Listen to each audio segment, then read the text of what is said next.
A história de Jó. Meu nome é Jó, e esta é a história da minha vida, uma vida marcada pela prosperidade, tragédia e, finalmente, restauração. Eu vivia na terra de Uz, uma região próspera e fértil, conhecida por suas vastas planícies e colinas ondulantes.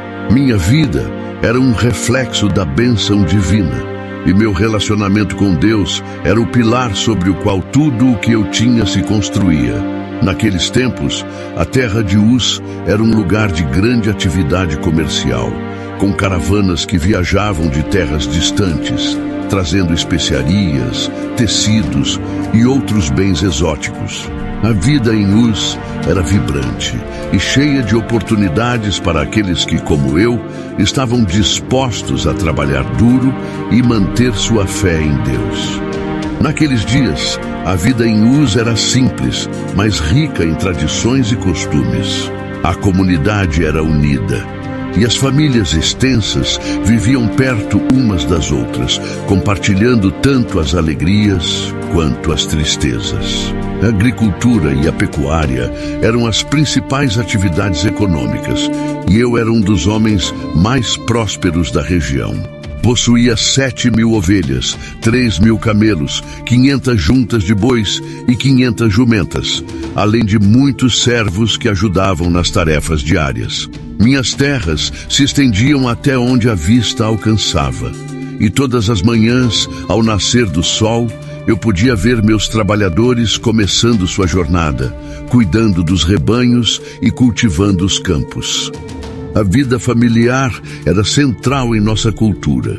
Eu tinha 7 filhos e 3 filhas, e cada um deles era uma bênção para mim. Meus filhos costumavam organizar banquetes em suas casas e sempre convidavam suas irmãs para que compartilhassem com eles. Esses banquetes eram ocasiões de grande alegria e celebração, onde a comida abundava e as risadas enchiam o ar. As mesas se enchiam de pães recém-assados, frutas frescas e carnes assadas, enquanto os músicos tocavam melodias alegres que faziam todos se levantarem para dançar. A hospitalidade era uma virtude muito valorizada, e sempre nos certificávamos de que nenhum convidado saísse sem se sentir bem-vindo e satisfeito. Desde jovem, aprendi a temer a Deus e a me afastar do mal. Meu relacionamento com Ele era profundo e sincero. Todas as manhãs, eu me levantava cedo para oferecer holocaustos em nome de meus filhos, pensando que talvez algum deles tivesse pecado e amaldiçoado a Deus em seu coração. Este ato de devoção era uma expressão do meu desejo de manter minha família sob a proteção divina. Naqueles tempos, os sacrifícios eram uma parte essencial de nossa adoração, e o aroma do incenso e das ofertas queimadas se elevava ao céu como um sinal de nossa fé e obediência. Minha fé em Deus não era apenas uma questão de rituais, mas uma parte integral da minha vida diária. Eu consultava Deus em todas as minhas decisões importantes, buscando sua orientação e sabedoria. Acreditava firmemente que tudo o que eu tinha era um presente de Deus, e me esforçava para viver de uma maneira que honrasse seu nome. A justiça e a retidão eram princípios fundamentais para mim, e eu sempre tratava meus servos e os necessitados com compaixão e generosidade. Sabia que, ao fazer isso, estava refletindo o caráter de Deus em minha vida. Um dia, sem aviso prévio, minha vida mudou drasticamente. Um mensageiro chegou correndo à minha casa, com o rosto pálido e a respiração ofegante. Ele me informou que os sabeus haviam atacado e levado meus bois e jumentas, matando meus servos com a espada. Antes que eu pudesse assimilar essa notícia, outro mensageiro chegou para me dizer que um fogo do céu havia caído e consumido minhas ovelhas e os pastores. Em seguida, um terceiro mensageiro me informou que os caldeus haviam formado 3 grupos e levado meus camelos, matando meus servos. Finalmente, um quarto mensageiro chegou com a notícia mais devastadora.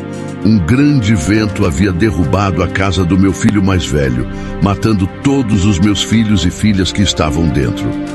A dor que senti naquele momento era indescritível. Rasguei minhas vestes, raspei a cabeça e caí no chão em adoração, dizendo: nu saí do ventre da minha mãe, e nu voltarei para lá. O Senhor deu, e o Senhor tirou. Bendito seja o nome do Senhor.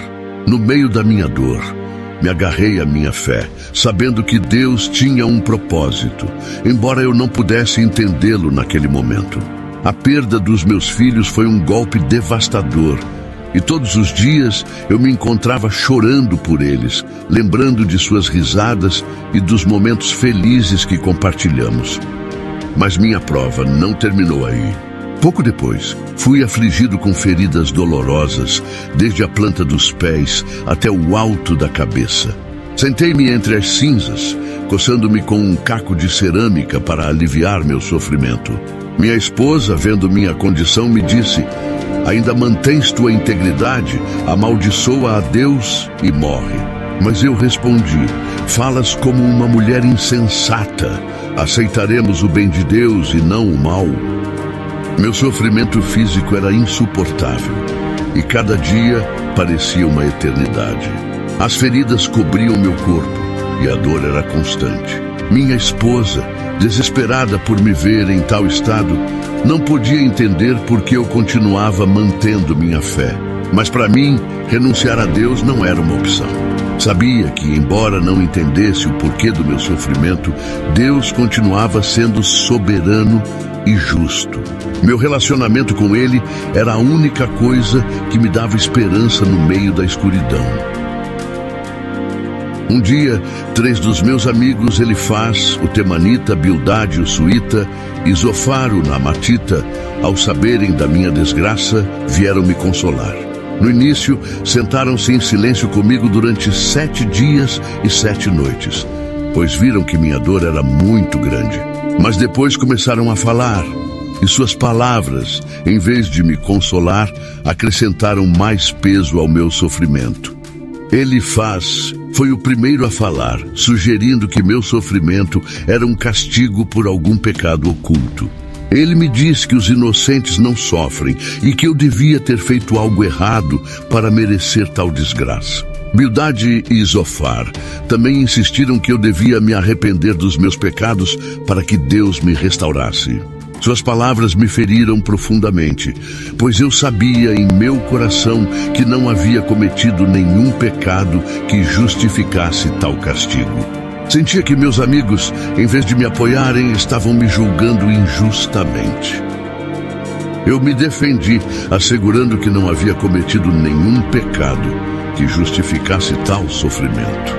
Clamei a Deus, buscando respostas e justiça. Não entendia por que um homem justo como eu devia sofrer tanto. Minha fé foi posta à prova, mas me mantive firme na minha integridade. Desafiei meus amigos, dizendo que suas palavras eram vazias e que não compreendiam minha situação. Em meu desespero, cheguei a amaldiçoar o dia do meu nascimento, desejando nunca ter nascido. Mas mesmo em minha angústia, nunca amaldiçoei a Deus. Meu relacionamento com Ele era a única coisa que me sustentava no meio do meu tormento. Passava longas horas em oração, derramando meu coração diante de Deus, pedindo-lhe que me mostrasse o propósito do meu sofrimento. Embora não recebesse respostas imediatas, senti uma paz inexplicável ao saber que Deus estava comigo, mesmo nos meus momentos mais sombrios. Finalmente, Deus me respondeu de um redemoinho. Ele não me deu as respostas que eu buscava, mas me lembrou da grandeza da sua criação e da sua sabedoria infinita. Ele me perguntou onde eu estava quando ele colocou os fundamentos da terra, quem encerrou o mar com portas quando brotou do ventre, e quem deu ao cavalo sua força. Percebi que meus sofrimentos faziam parte de um plano maior que eu não podia compreender completamente. Deus me mostrou que sua sabedoria e poder estão além do meu entendimento. Eu me humilhei diante dele, reconhecendo minha pequenez e minha falta de compreensão. Disse: Falei de coisas que não entendia, coisas maravilhosas demais para mim, que eu não conhecia. Meus ouvidos já tinham ouvido a teu respeito, mas agora os meus olhos te viram. Por isso, menosprezo a mim mesmo e me arrependo no pó e na cinza. Deus me abençoou novamente depois do meu sofrimento. Depois que me humilhei e orei pelos meus amigos, Deus restaurou minha vida e me deu o dobro do que havia perdido. Meus irmãos, irmãs e todos que me conheceram antes vieram me confortar e comemorar comigo. Deus me abençoou com outros 7 filhos e 3 filhas, e minhas riquezas foram multiplicadas. Vivi uma vida longa, vendo meus filhos e os filhos dos meus filhos até a 4ª geração. A restauração de Deus foi completa e abundante, demonstrando sua misericórdia e fidelidade. Minha história é um testemunho de que, enfrentemos provações e sofrimentos, a fé e a perseverança podem levar a uma restauração e bênção ainda maiores.